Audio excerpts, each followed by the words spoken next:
welcome to this episode of Imperial Interlude. With me, as always, is Ralph. Hello, Ralph. Hi, Tim. So, we're now at episode 10, I think, if the counting is correct. Episode 11. 11. See, now, I'm not good at math at all. So, Series 2, Episode 3, Chapter 11, however you want to count it. It's the newest episode of The Mandalorian. And this is the second part to the, let's call it the Uber episode he did last week, where he basically was tasked to transferring Mrs. Frog and her eggs, the Uber Caviar, to this unnamed water planet to meet her husband. Yep, that's what I've just, it's just, I think what we'll probably have to do is, I think we should do it now is, remember folks, if you haven't seen the episode, A, which rock are you living under? And B, spoilers, we are going to go big spoilers on this episode because we go all in. This was just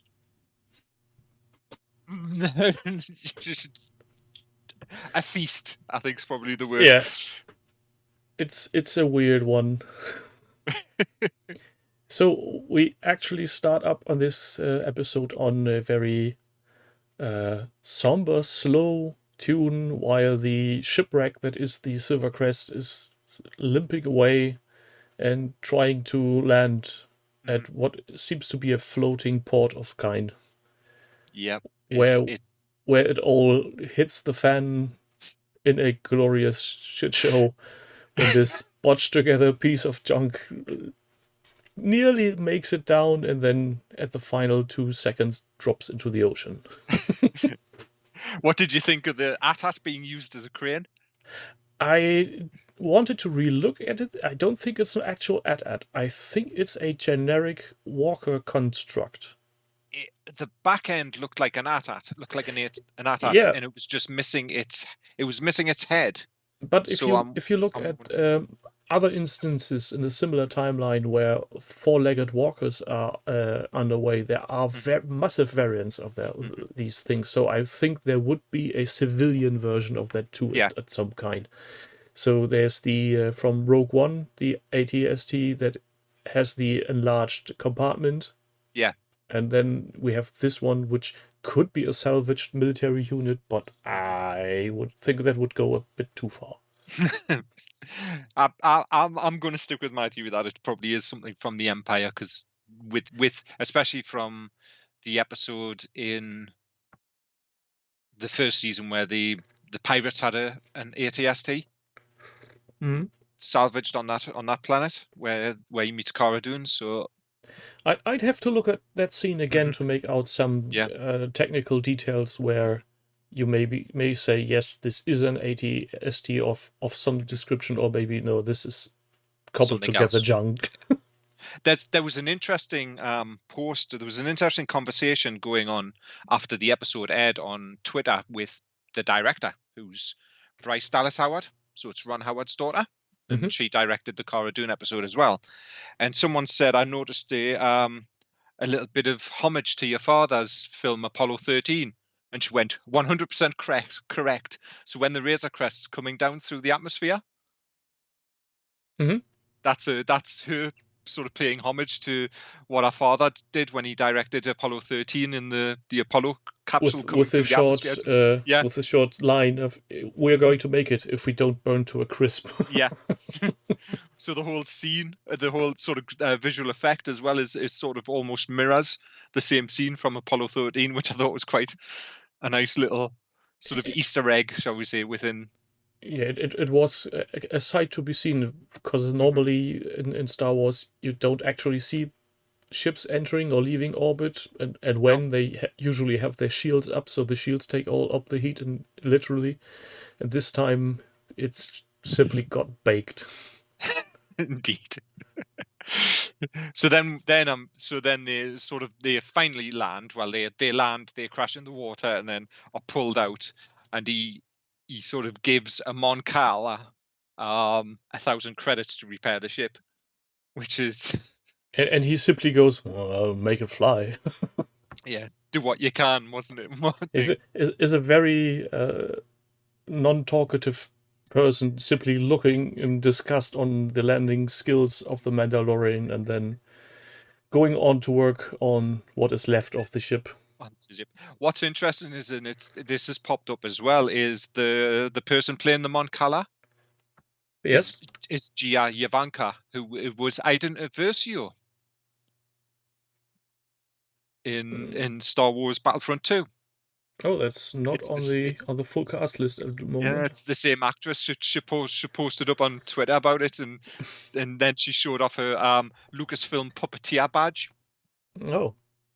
So not only has she appeared in a video game, she's now appeared in Mandalorian as well. I don't think if we mentioned this, but the actress from the Frog Lady was if I read that correctly, a very important character in the first season. Yes, I'm trying to think which one she was. Oh, I yes. give you a hint. Yes, I remember she has spoken. Now. Yes, she has spoken. She was the actress that was in the suit for Krill. Yes. Yes. I didn't know this beforehand. I was just looking up some details on today's episode, and I thought, hey, wait a minute. She did what now? Yeah, there seems to be lots of sort of of getting people back in or getting people in to do the roles, say under makeup and things that are comfortable doing it. And it keeps the cost down because you simply say, okay, you've got to do several episodes on various masks. That's exactly.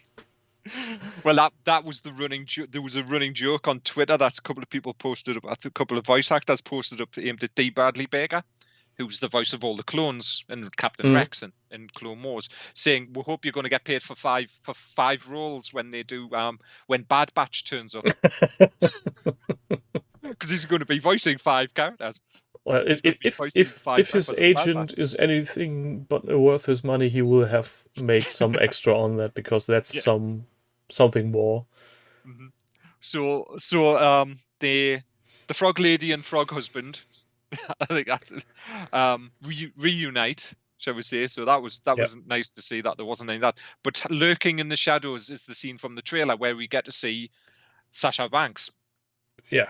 For people who don't. Reeves. Yes, Cosca Reeves, but that's coming in. Her name's coming in a little bit later. But she, for people who don't know who Sasha Banks is, she's actually a WWE superstar and is the current women's champion. And I don't know if she actually is allowed to be called Sasha Banks. She's not. She's actually credited under her Mercedes Varnado. Yes. Because the WWE is basically slave laboring all their actors. Yes. But that's a completely different topic. That's a completely different topic, and not a very nice one, I think, at the moment. No, I'm just dropping the words Twitch, WWE, and wrestlers doing their private things and not getting paid because the WWE owns the rights to everything. Yes. So that's the thing. But yes, so we see that character. So Happy Family is reunited, and Mandalorian gets shown the way to a bar where maybe somebody can tell him the way to the next piece of Mandalorians. To the next enclave, he thinks is that's on there. So he speaks to the bar owner, which it wasn't so much a bar as it was more like a bizarre restaurant cafe, wasn't it, where they pulled tubing down from the... Yeah, it's a mass feeding storage units of kind. You sit down, you pay for your seat, you get some weird slop in a bowl, and then get out again. Yeah, a little bit of Alien humor there as well, of sort of Alien, where the baby, the child. I'm not going to call it Baby Yoda. I'm sorry. It's called the child. Is looking in the bowl, and then the squid thing attaches it to his face. It looks like a face hugger. And the Mandalorian only goes, "Don't play with your food." Yeah. And sort of stabs the thing with a knife. And the baby still eats it. Yes. Nonetheless. I'm quite generally getting scared of what he will start eating further on in the episodes. If he starts growing or something. Yeah, well, there was that thing this past week. I think we commented on about the internet losing its mind over Baby Yoda eating the eggs, and Well, a Lucasfilm executive for the show had to go onto Twitter to tell people to calm down. It's just it's caviar. yes, well, it was more the fact there's just somebody from the bigwigs or like the producers have to go on and say, look, calm down. There were unfertilized eggs. And it was just. I think the internet lost its mind. Yeah, because I think because the frog lady is a sentient being, Yeah. her offspring to be, because at that point of the series it is literally just eggs, nothing more, is seen as a barbaric act. But then again, in every Star Wars movie, somebody gets eaten at some point for some reason. And let's Indeed. not forget the first meeting of C3PO, R2D2, and the whole crew in Return of the Jedi with the Ewoks. What happened to Yes. them? They were Yes. prepared to being meal. Yeah, they So, were cooking Han Solo for lunch. yeah, the cute little teddy bears were about to eat Chewbacca and his comrades. So, get on with Yes. it. It's just insane. But so the calamari, the Mon Cal, and I said calamari there. Thinking of food. Yes, the The Mon Mon Cal, Calamari server. yes. Sort of the Mandalorian mentions that he's looking for someone that knows of where the enclave might be. So the server sort of mentions that he knows someone and puts him in touch with a Quarren captain. Yeah, and he knows where. I think at that point he quotes Bespin. What's the armor type called again? Oh, bloody hell. Beskar. Beskar armor. And at that point, I think it's already a hint that he's not going to get to see more Yeah. Mandalorians because he's referring to the armor, not again to the Mhm. actual creed. Indeed. So they end up on a boat, the Mando and the child, and it's that scene from the trailer as well. So it looks like, as I sort of speculated last week, that a lot of the stuff that we've seen in the trailer isn't from the back end of the series. No, I I think think, there's only one or two scenes left from that trailer that haven't been yeah, shown yet. yeah. So they're on the boat, and the Quarren captain and his crew. The captain goes, "Would you like to see a mammacore being fed?" Because that was what the name of the beastie was. And then he sort of mentions the child might like to see as well. So they open up the sort of the hold of the ship, and they drop some fish in there, and you get the bubbling sort of water, and then they take a pike and basically not force punt, just punt the child straight into the middle of the water. And then you see these teeth and tentacles come out to basically take the pod, and the child itself sort of hits the button and seals the pod as it's swallowed by the Mamako, and then the Mando jumps in, which I think threw everybody by a loop. It was like, what the hell? Yeah, it was a small surprise, not Yeah, too big because the captain of the ship was a bit too friendly for my taste. yeah. And then they go on about the best guy's going to be ours and stuff. So it seems that it's not just the child that probably has a price on his head. That armor being Beskar, and Beskar's worth lots of Yeah, credits, is as also we have so. learned in the first episode with the Yeah. one-eyed dude that died horribly hanging upside down. Mm-hmm.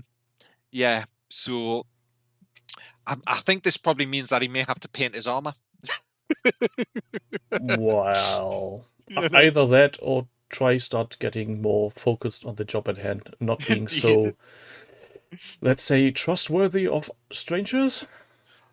Yeah. Yeah. Trustworthy of strangers. Yes.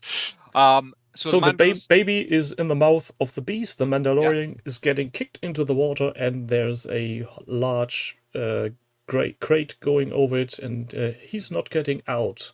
No, he And dived in to get the child, couldn't get the child, came up for air. So it looks like the armor was actually also weighing him down a bit as well, which is interesting. Yeah, and then shortly after we have gunfires and we have 3 bluish Mandalorians coming to the Yeah. rescue. Yeah. And I think especially one is recognizable if you look at the Clone Wars animated series. That helmet has been seen before. Yes. So so you see the two Quarrens sort of poking him with spears to push him back into the water, and then there was the sound of the jetpacks first, I think, as the first Mandalorian lands, and as I was watching it, I looked at it and I went, "No, that can't be," because you can see the helmet very quickly. Mm. It's the same helmet. It's the design is good. Is that who? And it was just like, yes, it is. So that first Mandalorian starts fighting them. Then another one comes out of nowhere, doing a spin kick, like a flying spin corkscrew kick almost with the jetpack. Yes, a very acrobatic Yes. kick in the nads. And then the third one lands, and I quite like how he used his helmet, a bit like the way the Mandalorian did in the first episode, where he headbutts the Quarren. It seems to be a quite often used Yeah. term. So they dispatch the Quarren and open up the grate to help the Mandalorian out. Now, what's interesting is, did you see the throwback to the end of the first season in the flashback, I where the don't know. Mandalorian puts their hand out to pull Din out of the water? And it was very reminiscent of when you see the Death Watch put their hand out to take the young Din Oh, Djarin. you mean not exactly grabbing the hand, but the Yeah. lower arm? Yeah, that's. Mhm. I It don't know was if this is intention throwback, but more or less something like a warrior's grip of sorts. Yeah, but it was very mirrored to that time when he did that, when you see it in the flashback with Yeah. the Death Watch doing it to the young child version of the Yes. Mandalorian. So they help him out, and then he goes get the child. So the two of them are distinctively female, and that's by the body type more than anything. Yeah. The female with just the plain blue helmet jumps into the water. You see shots in the water and then blasts back out. And the dented child crib is there, so they rip it off and hand him the child. Yeah, And and then then they take off their helmets. you take off their helmets, and that's when we find out who they are. So for Yeah. people who don't know, the distinctive helmet belongs to Bo-Katan of Clan Kreese. Which What? is a character that has been introduced in the Clone Wars animated Yeah. series, if I remember correctly. He first appeared in the Clone Wars and then appeared in Rebels as well. Yeah. Played by Katie Stackoff, for Which everybody. is the female version of Starbuck from Yep. the reimagined Battlestar Galactica. Who also voiced Bo-Katan in the animated series, in the animated episodes. Oh, that's a nice. So, and they modeled if you look at the animated version of Bo-Katan against Katie herself before the wig and the armor, they modeled Bo-Katan after Katie Stackoff as well. Well, which isn't too hard a stretch, because she is more or less a, let's say it, a good figure, but how do you put it in English? Striking, I think, is probably the word. Yeah, she is the not ordinary, but there is nothing so extra proportional that it needs to be stressed on a CGI model in a cartoon series. Yeah, it She was is a distinct female, and that's it.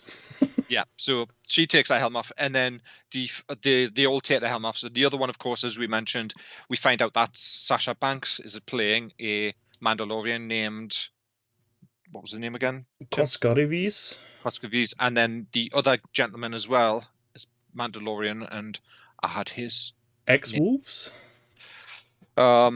Yes, X-Wolves, and then this sort of gets, because they take their helmets off. Din stands up and goes, "Where did you get the armor?" So this is where we get the initial exposition of Bo-Katan saying, "This armor has been in my family for 3 generations," and he says something like, "You're not Mandalorian," and that's when X-Wolves turns around and says, "Oh, he's one of those." Yeah, he's one of the zealots, is the term I think that's thrown around. That's what, yeah. Because I had to look that word up again, because I knew the approximation of that word, but It's one of those words you only hear every Yeah. now and then, and you don't really know the direct translation. So he goes one of those. So then Bo-Katan says, "I am Bo-Katan of Clan Kreese. What's interesting is I fought during the Purge." Is what she says. So Yeah. she was there at the fall of Mandalore during the Empire. And then, and you are a child of the. I like how they said child of the Watch. They didn't say Death Watch. They said child of the Watch. Maybe because his armor is pure silver and not any other weird coloration, maybe? No, I'm wondering because, and I look this is, and this is sort of a little bit of a side of history, shall we say, is the Death Watch in Clone Wars were the ones that ended up siding with Maul. Oh, yes. I remember. Yeah, so in Clone Wars, you had Bo-Katan's sister, Duchess Satine, wanted to keep Mandalore neutral in the Clone Wars, but the Death Watch wanted Mandalore to be more militaristic and go back to the ways and also be involved in the Clone Wars. At the time, Bo-Katan was part of the Watch. The Night Owls, which is the symbol that you see on her helmet and on the shoulder that she has, were called the Night Owls. The Night Owls were part of the Death Watch and stood with Pre Vizsla, who had the Darksaber. Yeah, and this is a thing which will come in again, because we have seen the Darksaber in this show before in the hands of what's his face, Moff Gideon. Moff Gideon, and Bo-Katan wants the help of the Mandalorian to retrieve something that was once hers. Mm-hmm. So there's guessing what that could yes. possibly be. So they speak. The Mandalorian goes, "You are not Mandalorian," and blasts off. Sort of look, and they all have Bo-Katan has this look on her face, and then you get this lovely shot of the Mandalorian on like the docks, looking across at the ship as it blows up, and the three jet trails of the jetpacks taking the three vanishing Mandalorians into away. the sunset. Yeah.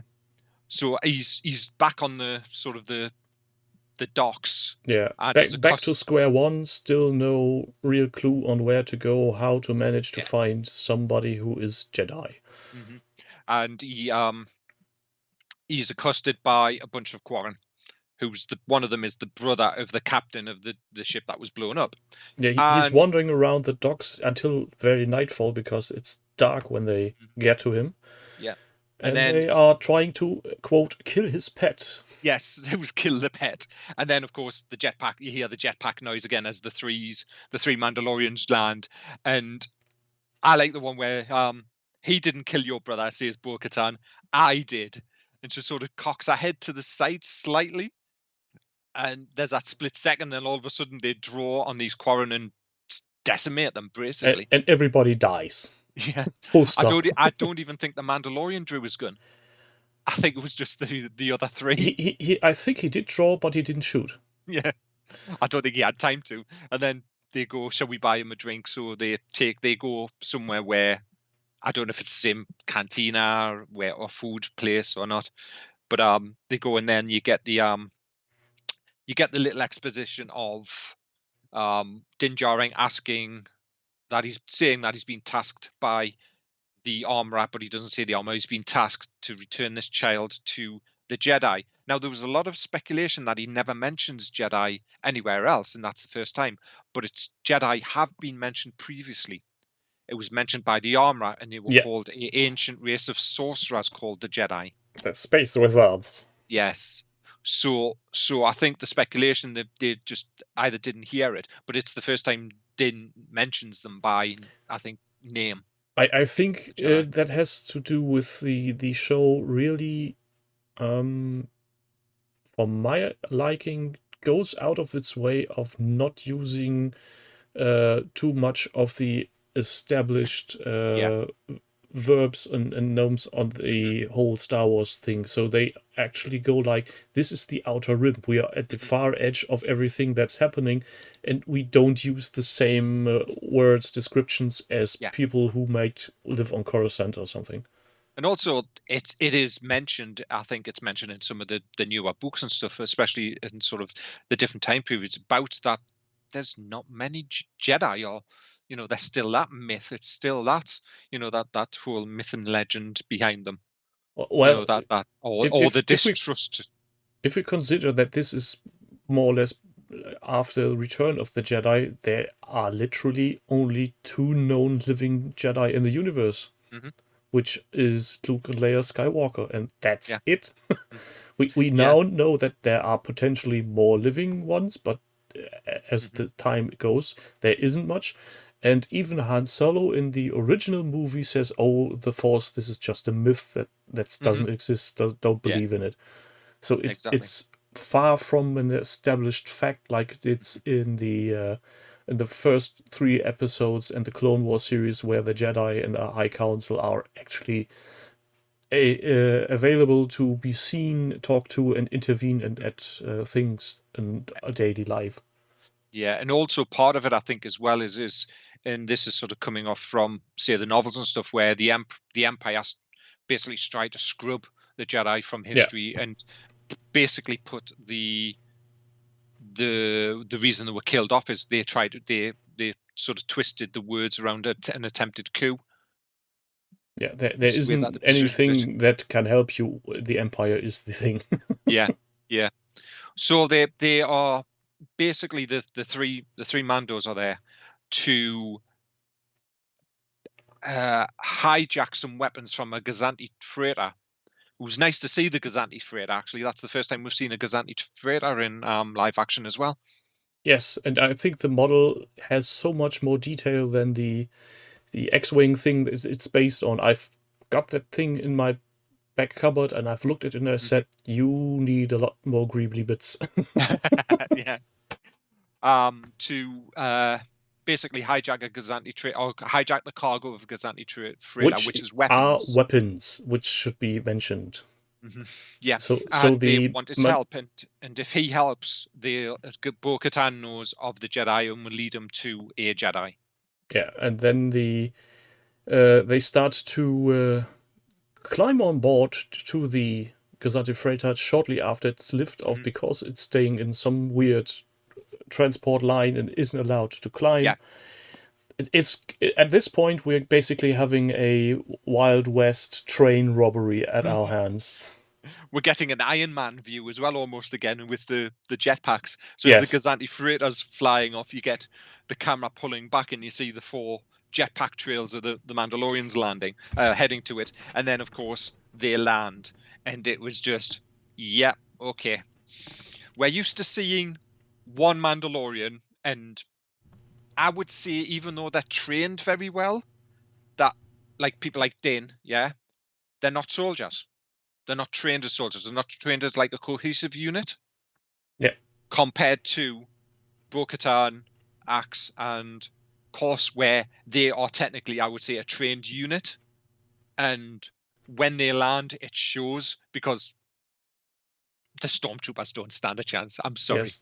They are a team that has practice in how they work. And let's be honest, if you're a poor sort of a stormtrooper looking down from a gangway on a just launching starship, you don't actually uh, think there will be someone dropping from the sky knocking you over the head. Yeah. So one gets knocked over the head, two get thrown over, and one gets grabbed and jetpacked up. And then you get the scene of the Imperial officer on the bridge with his 2 pilots, and then you get the whole almost like bug on windshield. Yeah. I thought the noise the stormtrooper made impacting the windshield was a bit overdone, but hey, it's yeah. Comedic effect, you know. Dunk. Are these the same as the last one? Boink. Yeah. So the call goes out to the stormtroopers on the Gazanti freighter about pirates, and then the Bo-Katan's the first one to step through and dispatches 3 of them in very short order. And then when she turned and looked, that was just an amazing shot.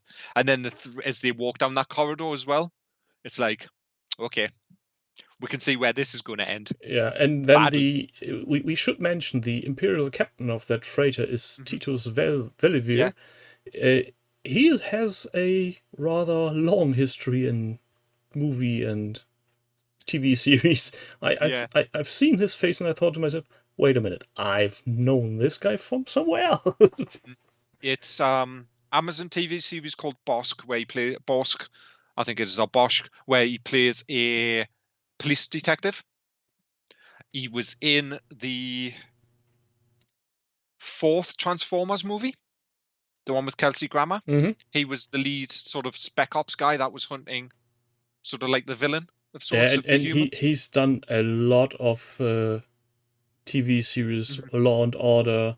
Yeah. What was the other? The Mentalist he has been on. So there's a face you have seen multiple times over the past 20 years on television. Standing on the bridge as an Imperial officer, which was quite. It was nice to see, actually. You know, we've seen the Stormtroopers, we've seen Moff Gideon, but we've never seen sort of Imperial Navy officers or Imperial officers. And here we have a bridge crew of 3, all in correct uniform, and I think the face of Mr. Veliver really lends itself to being a cold-hearted Imperial officer. But it's quite interesting where they get the call initially. It's like, we think there's 10 of them on the bridge. I only make 4. On marching through, but life signs show only 4. And then the guy goes, and then the comm goes to the bridge. What is it? They're Mandalorians. As much as yeah. And then the 2 other, sort of the younger bridge officers, sort of look up at the captain. And the pilots are getting a bit shitting their pants. Yes. So they make their way to the cargo hold, and I quite like the Imperial officer. I go, close the door. Which one? All of them. Yeah, and then they are locked up in the cargo control section. Where? They come again? That to the bridge. Cargo control. Gets sucked out the back of the freighter. Yeah, which is like, a bit. Why would you do that? Yeah, it's like, why would you lock just Imperial officers? Because there's the line as well when they are sort of scouting out the Gazanti freighter, which I thought was quite funny as well, where he goes and a squad where Mando asks how many stormtroopers, how many are there? He goes, a squad, and they couldn't hit the side of a bantha. Yeah, and they don't. And they don't. They really, really don't. Even as they open the crates that are going to be robbed, they getting out the heavy guns and still don't hit shit. They keep the Mandalorians at bay, but then at some point our hero breaks the line, runs forth, and simply throws a grenade, and it all goes boom. There's lots of that as well. There was the scene with the throw it on the freight as well before they get to the cargo bay, where they throw down the smoke grenades, and you get that sort of thermal view. Yes. And it's just as the 4 of them sort of marching forward. But even then, I don't think Din fires during that battle. I think he's got his pistol drawn, but it's the front. It's those front 3. It's those 3. The 3 sort of attacking. That scene for me was a bit. I think to show, hey, the Mandalorians can see through fog because they have this awesome armor. And at the same moment, I was thinking, wait a minute, the stormtroopers are wearing helmets too, and I'm pretty sure I remember those were equipped with some sort of sensors too. Yeah. But yeah, just ignore it. I think it was just for dramatic effect, wasn't it, more than anything? But then, as they get to the hold before they get up to the bridge, Bo-Katan communicates to the captain saying, because the captain says, we will find you. You can jettison the cargo. We will hunt you down and kill you like is it the dogs you are or the vermin you are, something like that. Yeah. And then she turns around and says, we're not ejecting the cargo. We are taking the ship. And basically, she changes the deal on them. And she alters the deal further. She alters the deal. But then I quite like how she, where he goes, this, he's sort of, the Mando's sort of humming and hawing and going, you've altered the deal. And she turns around and basically throws his words back in his face going, this is the way. Which I thought was like, yeah. I got the feeling it was like, Din, you may be a Mandalorian, you may follow the creed. You have no idea what you're dealing with when you're dealing with someone like her. Yeah. You know, Be prepared for everything. yeah, because she's been fighting war for about 20 years, probably, give or take. Yeah, and You know, at that point, the freighter is calling for help because they are on rendezvous with the Imperial fleet, where there's a brief guest appearance again of our main villain of the show, Moff Gideon. Mhm. And he simply states, "No, you're not getting yeah, any relief forces. You know what to do." because he goes, are these the same pirate? Are these the same intruders? Is it intruders? I think he uses. Yeah, Then as last time, and Titus goes, yes. So Gideon must know that must mean a lot of their ships have been hit yeah, and because especially that those Mandalorians are after him for the yeah, dark saber. but it's more the where in the cargo hold where Bo-Katan's speaking to the bridge, she says, imagine what a battalion of us would do with these little toys. Because there was heavy blasters, so she's basically trying to get an army together, and Yeah, that's part of the story to reclaim Mandalore. But then she turns around and says that I think she says to the Mandalorian that there is something to rule Mandalore. There is something I need, and that's why they're taking the ship. yeah, And we and all I know what that think is. this is the reference we all then knew. It's the dark saber she Yeah, wants. she wants the Darksaber because of the history behind that piece of relic. So Um, Moff Gideon says, "Nope, there are no reinforcements coming. You know what to do." And then the Imperial captain shoots the pilots. yes, and decides to crash the the freighter into the ocean. Yeah, which annoyed me a bit because I would have thought now he's doing the thing that's always done in these situations and some self-destruct device would be implemented. But no, he goes kamikaze. Yeah, I was expecting some sort of when Gideon said, "You know what you do." I was expecting self-destruct of some description as well. Or So maybe unless, that it was a conscious choice not to do because that really is a worn-out trope.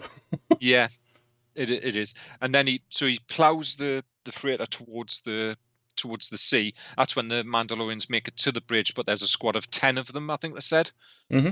sort of protecting the door. And as they're getting closer and closer to the surface of the ocean, the Mandalorian takes some of his grenades and runs forward because of the Beskar being blaster resistant, and throws the grenades, and that's where he blows up. And then they take the bridge and avert the the ship from basically crashing. But as they avert that, Bo-Katan grabs a hold of the captain and asks, "Does he have it?" And his reply is, "If you're asking the question, you already know the answer," Yeah, which and denotes that she knows who's got it. nobody says anything, but the audience knows what is meant. Yeah. I think she does mention the dark saber. Does he have it? Does he have the dark saber? And then the reply is, "If you know the answer, If you ask the question, you know you the know answer the answer." already. And then he somehow bites a special tooth, electrocutes himself, and is gone. Indeed. And before that, she says, You're going to take me to him." And he replies before sort of suiciding, going, "You might let me live, but he won't." Yeah, And then kills himself. I think this is something we will see more in the future. That the Mhm. old guard of the remnants of the Imperial forces is Yeah. dedicated in this very uh, fanatical way, and the younger recruits they have are not. So there may be Mhm. some runaways in the future, I'm guessing. Yeah, it seems very much the old the old officer corps. So it's a little bit like maybe what happened in World War II with the old officer corps committing suicide, but the young officers surrendering. Yeah, It seems to be very much of maybe that's what they're playing on a little bit, sort of that not so much trope, but that sort of historical sub reference, to the way that things happen. But then the the one of the Mandalorians turns and says they've sent a distress call, and Bo-Katan says prep the freighter for hyperspace. Turns and pulls a mask off and tells the Mandalorian to go to the city of... Yes. I can't remember the name, but I That's- know the planet. Some city on the planet of Corvus. Now, Corvus is an interesting name, and we'll come back to that one. There you will find Ahsoka Tano. So that's the first reference to Ahsoka actually being in season 2. At least being in this universe and probably somewhere up the road. Yeah. So the Mandalorian, Ben Bo offers him a place to join them, and he says, "No, I'm tasked with the child." And he jumps off. He does the whole, almost like the superhero jumping off the plane and Yeah. free falling, engaging the jetpack away as that. Only thing that was missing in that scene was the Superman tune in the background. Yes. And flies off and goes back to the city where he left. We forgot to mention he left the child to be looked after by Frog Lady and her husband. And he didn't eat the eggs, but he enjoyed watching hatching one egg. And then, of course, petting the baby as well. Yeah, though I think if he would have been left alone with the baby, he would have eaten it. Yeah, that would have been lunch. And Din picks the child up and heads back and goes back to his ship, which is basically being held together by duct tape and wire. By the looks of it, literally duct tape, rope, and wire. This is a botch job like you never seen before, and even the Millennium Falcon, when it at its worst, looked better. It did, and he takes off, or he gets in, takes off. It's a little bit of a juddy takeoff. And also, we need to mention inside the cockpit there are ropes, literal ropes from one end to the other, keeping everything together, which was a hilarious sight. And then he simply sighs and says, calamari. Calamari. And as he takes off, of course, as well, we find one of those larger squid-like, sort of about the size of the hand, creatures climbing up and is dropping down to about sort of attack the baby, and you get the multi-eyed view of it. Yes, which was a nice touch. I think the view from the predator looking down on the hungry kid, and then of course Din reaches out, squeezes and catches and squeezes it, and then gives it to the baby. Gives it to the child, and we look down, and the child's tentacles disappearing into his mouth. I like the artwork from the credits after that a bit more, because there were simply more tentacles around the kid devouring this pest. And that's where it ended. So if we think about it, though, so say episodes 2 and 3 bookend each other, I would say that's one episode. Yeah, I think so too. Episode 3 was only 35 minutes. This one was too. And the one before it was 40. The one before it was 40. So episode 2 was slightly longer. So it was about 70 minutes in total for them for that. Yeah. And I would class that as a 2-part, I think so too. Really, you could bundle them together, and that would be one of them. I think if you leave out the credits from the first version and the introduction from the second, you can literally make a cut from he limping off to the planet and limping onto the next. You would have a short movie. But I'm thinking that the next episode is Carl Weathers is directing it. Grief Karga's directing that episode, the next episode. So episode 4. I think he's going to Navarro. I think he's going back. I think that's going to be the Navarro episode, because Carl said, I think the episode he's directing, there's a bit more Grief Karga in it and stuff. So I don't think he's going to go and find Ahsoka straight away. And also the name Planet Corvus, that was the name of the ship used in Battlefront 2's solo campaign with the Inferno Squad. That's the name of their ship. Because Corvus as a planet is not mentioned anywhere. So this is going to be a brand new forest world that's being created for the show. Now they've done that with a lot of different, planets. Navarro is a brand new planet mentioned. The one at the beginning of the first episode, the very first episode, is a brand new ice planet. The rumors are that it's the same planet where episode 2 of this season happened, where he crashed, and the crash is just further away from the settlements. Yeah, we will have to wait and see what the upcoming story has in. Yeah, but I think this could be the episode where he goes back to Navarro, and this is where we get those scenes from the trailer with the blue-skinned alien that he had in the. Yeah. I think that might be episode 4, and because episode 5 is Dave Filoni's directing it, and Ahsoka Tano is Dave Filoni's character that he created, and I think he would be the one that would like to direct the introduction Probably. of that character into live action. Yeah, that's very possible. So next episode we're guessing will be a returning cast I set think of cast. it might be. I don't think they've shown anything from episodes say 6, 7, and 8. Yeah. I think they've shown basically the stuff from episodes 1 to 4 in the trailer, because the scene with the stormtroopers running was actually wasn't, even though it looks like it's the same, wasn't on Navarro, where I thought it might be, where the thing was. It was actually on the Gazanti freighter. Where you see the stormtroopers running through the corridors. There's a Gazanti freighter scene. So I think, looking at what we've had from the trailer, I think the trailer is only covering the first 4. I don't think they were ever going to release anything for the back, say 4 or 5, back 4 or back 3 episodes. I think because that's got more of the spoilery bits in there.